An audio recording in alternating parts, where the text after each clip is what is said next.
अब हम companies of taxable income पे डिस्कस करेंगे। कंपनीज ऑफ टैक्सेबल इनकम क्या होती है, तो हम बात कर रहे हैं यहाँ पे OR, NOR और NRI की। ओके, कि OR के लिए टैक्सेबल इनकम क्या होगी, NRI के लिए किस कंडीशन टैक्सेबल इनकम होगी और NRI के लिए किस हिसाब से होगी, तो इसके लिए कुछ पॉइंट्स हैं, तो इस पर डिस्कस कर लेते हैं हम। सबसे पहला आ रहा है कि उसकी जो इनकम है वो कहाँ पर जनरेट हो रही है, ठीक है ना। जहाँ पे उसकी इनकम जनरेट होगी उसके बेसिस पे मालूम पड़ेगा कोई टैक्सेबल इनकम है या नहीं है।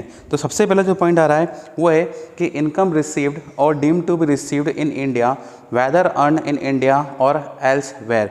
मीन्स करदाता को गत वर्ष में भारत में प्राप्त या भारत में प्राप्त समझी गई आय भले वो कहीं पे भी प्राप्त हुई हो, अगर इंडिया में वो इनकम उसको रिसीव्ड, आप पॉइंट पे फोकस कीजिएगा, शब्द बोला मैंने यहाँ पे रिसीव्ड, अगर रिसीव्ड और deemed to be received in India वाली कंडीशन आ रही है, भारत में अगर प्राप्त होती है या प्राप्त समझी गई आय होती है, तो ऐसी इनकम तीनों के लिए टैक्सेबल होगी। किसके लिए? OR के लिए, NOR के लिए और NRI के लिए। तीनों के लिए क्या होगी यहाँ पर इनकम आपकी टैक्सेबल होगी। क्लियर?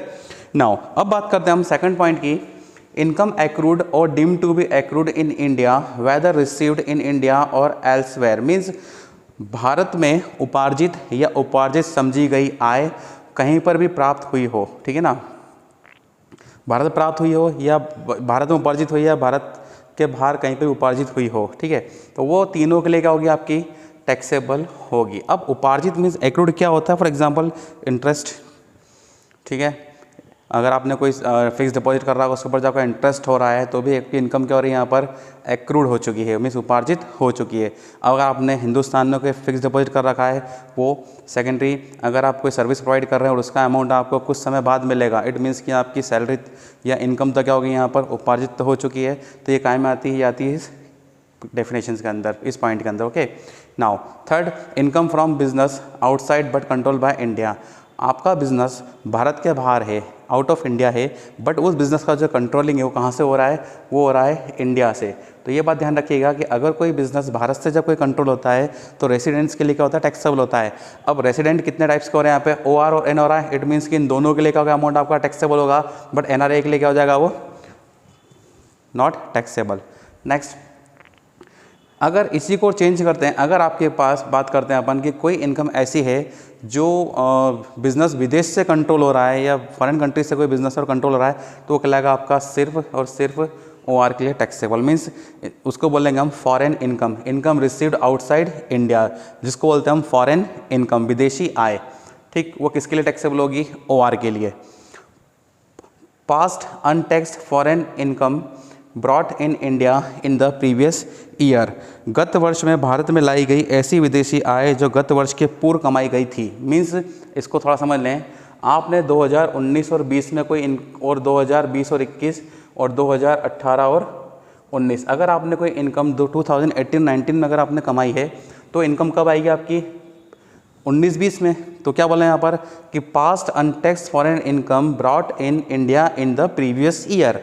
आपने पहले की इनकम है और प्रीवियस ईयर में आप उसको ला रहे हैं, तो प्रीवियस ईयर में ला रहे हैं, तो ये प्रीवियस ईयर का जो प्रीवियस ईयर का लाएगा, कौन सा लाएगा?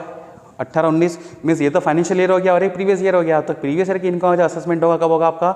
19 और 20 में। अब अभी हम बात करें जब 20 और 21 की, तो 20-21 के लिए हमारा प्रीवियस ईयर क्या होगा? 19 और 20। यहाँ पर तो आपने इनकम अर्न नहीं करी, नहीं आपने यहाँ पर एक्रूड करी, ठीक है, यहाँ पे आपने कोई इनकम नहीं कमाई है, और जब आप यहाँ पर कोई इनकम नहीं कमाएंगे तो उसका टैक्स आप 20 और 21 में नहीं दे पाएंगे। ओके, तो ऐसी कंडीशंस में ये जो आएगी, ये पॉइंट तीनों के लिए क्या हो जाएगा?